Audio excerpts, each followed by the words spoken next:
Deru mesin perahu mulai terdengar pelan, bukan menuju pasar, bukan pula mencari ikan, tetapi mengantarkan anak-anak bangsa menuju sekolah.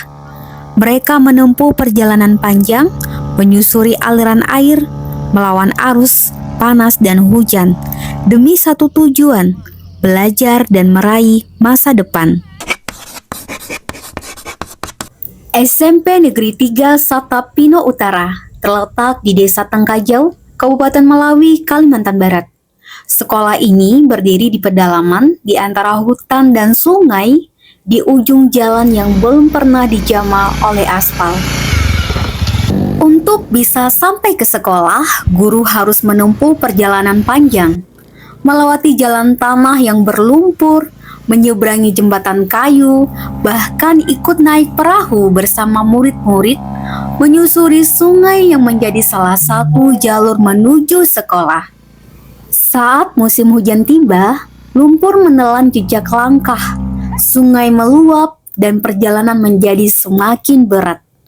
Namun semangat untuk hadir di depan kelas tidak pernah padam. Assalamualaikum warahmatullahi wabarakatuh.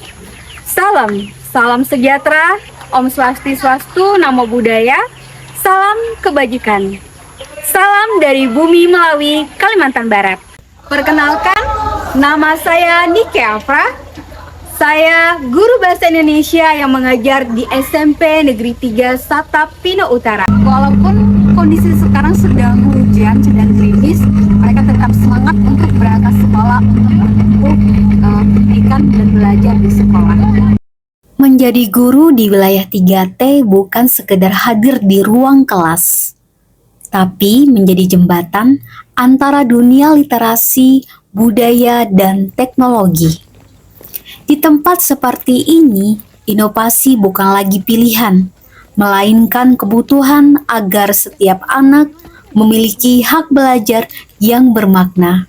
Hasil asesmen tahun 2003, kemampuan literasi peserta didik menunjukkan peningkatan yang bermakna. Nilai capaian literasi mencapai 57,14% dengan kategori sedang. Selanjutnya, hasil asesmen nasional tahun 2024 menunjukkan kemampuan literasi siswa meningkat dengan 81,82% peserta didik telah mencapai kompetensi minimum. Namun, pada kompetensi membaca teks sastra, capaian tahun ini berada di angka 66,39, menurun dari tahun sebelumnya. Berdasarkan hasil rapat pendidikan, akar masalahnya terletak pada pemanfaatan waktu belajar yang belum sepenuhnya berfokus pada penguatan kemampuan literasi sastra. Rapor pendidikan juga merekomendasi agar sekolah meningkatkan kualitas pembelajaran sastra melalui kegiatan yang menumbuhkan minat dan refleksi siswa, juga memperkuat pembelajaran dengan memanfaatkan media digital dan kearifan lokal untuk menghidupkan teks sastra di tengah budaya literasi sekolah. Tantangan yang sesungguhnya adalah menghadirkan pembelajaran digital di daerah tanpa koneksi stabil dan menjadikan literasi sebuah kegiatan yang menyenangkan, relevan, dan dekat dengan kehidupan mereka. Di era digital, anak-anak lebih akrab dengan hiburan daripada buku. Namun dengan kreativitas guru, literasi bisa menjadi pengalaman yang menyenangkan, dekat dengan dunia mereka. Saya memulai dengan menggali cerita rakyat, dongeng, dan kisah dari tokoh adat, masyarakat, maupun dari internet. Cerita ini kemudian dianimasikan menjadi video menggunakan CapCut sehingga lebih hidup dan menarik bagi anak-anak. Selanjutnya, saya mendesain rumah dongeng digital di Canva lengkap dengan ilustrasi dan teks. Materi ini bisa digunakan secara offline, guru bisa mendownload PDF atau PPT, menyimpan semua bahan dalam satu folder, dan tetap menggunakannya meski tanpa internet. Cari yang ada audionya. Kita dengar lagu sama-sama dari HP Sally. Berikan pelajaran untuk untuk hidup lebih bijaksana. Dongeng, mari kita kenal. Alur ceritanya, tokohnya, karakternya nanti hasilnya tempel di rumah dongeng ini ya.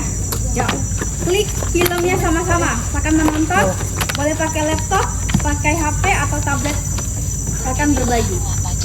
Semangat, sementara Nima dengan rambutnya yang ika lebat dan Selain rumah dongeng digital, saya juga menghadirkan rumah dongeng konvensional dibuat dari bahan yang sederhana, kardus, kertas, dan pewarna sebagai media nyata bagi peserta didik untuk berimajinasi, berkreasi, dan berekspresi. Melalui kegiatan ini, anak-anak belajar membaca cerita, mengembangkan imajinasi, lalu mengekspresinya melalui karya tulis dongeng yang mereka ciptakan sendiri.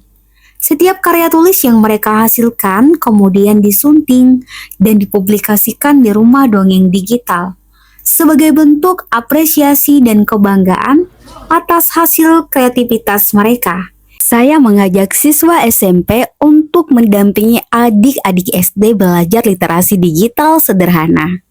Kegiatan ini berguna untuk menanamkan rasa tanggung jawab dan rasa percaya diri mereka dalam kegiatan literasi digital. Terima kasih kepada Ibu Nike bersama siswa-siswi SMP 3 Pino Utara karena hari ini telah mengajak kami siswa-siswi SDN Sebastian Kajau berkolaborasi pada hari ini membaca di rumah dongeng digital.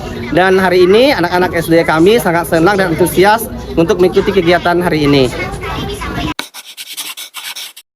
Pembelajaran Bahasa Indonesia kelas 7 di SMP Negeri 3 Sata Peno Utara menunjukkan peningkatan yang signifikan setelah menggunakan rumah dongeng digital.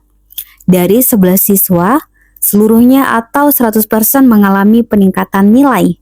Rata-rata pretest 34,3 naik menjadi 76,2 pada posttest, dengan kenaikan 41,9 poin atau peningkatan 122%.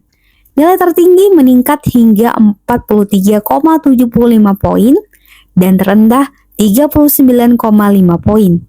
Hasil ini membuktikan bahwa rumah dongeng digital efektif meningkatkan pemahaman literasi dan semangat belajar siswa. Perkenalkan, nama saya Yona Francisca. Saya adalah guru kelas 1 SDN Sudarso Nangapino. Saat ini saya memanfaatkan rumah digital yang dibuat oleh Ibu Nike Afra untuk materi pembelajaran dongeng. Ini adalah rumah digitalnya yang dibuat oleh Ibu Nike, teman Ibu Guru. Oke, kamu tahu nggak apa itu dongeng? Tahu. Ya, coba kita lihat ya materi dongeng ya. Nih, apa bacanya ini?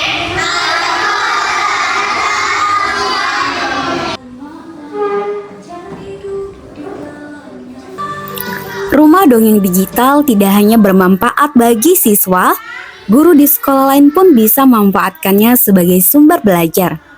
Misalnya, guru SD Yos Sudarso menampilkan video animasi dongeng dari rumah dongeng digital dalam pembelajaran teks naratif. Ini membuktikan bahwa inovasi berbasis budaya lokal dapat diterapkan di berbagai konteks, baik sekolah dengan keterbatasan maupun yang memiliki fasilitas lengkap. Rumah dongeng ini sangat inspiratif karena saya menilai ini bisa meningkatkan kemampuan literasi siswa. Di rumah dongeng digital, di sini kami bisa mendengarkan lagu, cerita dongeng. Saya di rumah akan belajar ini lagi. Di balik semua tantangan, ada niat yang tak pernah padam. Melalui rumah dongeng digital, saya belajar menjadikan teknologi sebagai jembatan literasi, menghidupkan imajinasi, dan menumbuhkan semangat belajar anak-anak. Saya percaya satu cerita kecil dapat menyalakan harapan besar. Dalam setiap klik dan kata, tersimpan dedikasi dan cinta saya untuk pendidikan. Video ini saya dedikasikan untuk guru-guru hebat yang terus berjuang di garis terdepan, terluar, dan tertinggal. Karena dalam keterbatasan, mereka tetap menyalakan cahaya pengetahuan.